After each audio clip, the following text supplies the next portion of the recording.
Now let's proceed to number 17. Find the position or the job role that has processed the highest number of transactions and list all employees in that position. Now let's go to the SQL. So we have to select the position name, and then we have to count the transaction ID,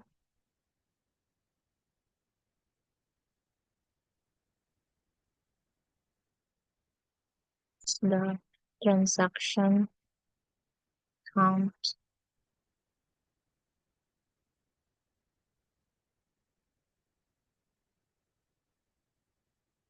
from the position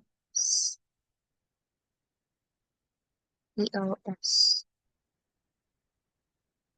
Then inner join employee position details EPD on POS dot position ID plus EPD dot position ID. Inner join transactions E on EPD dot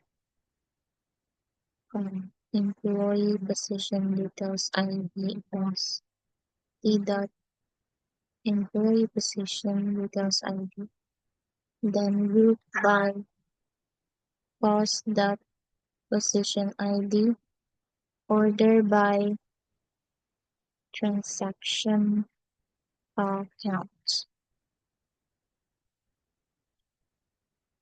In descending order,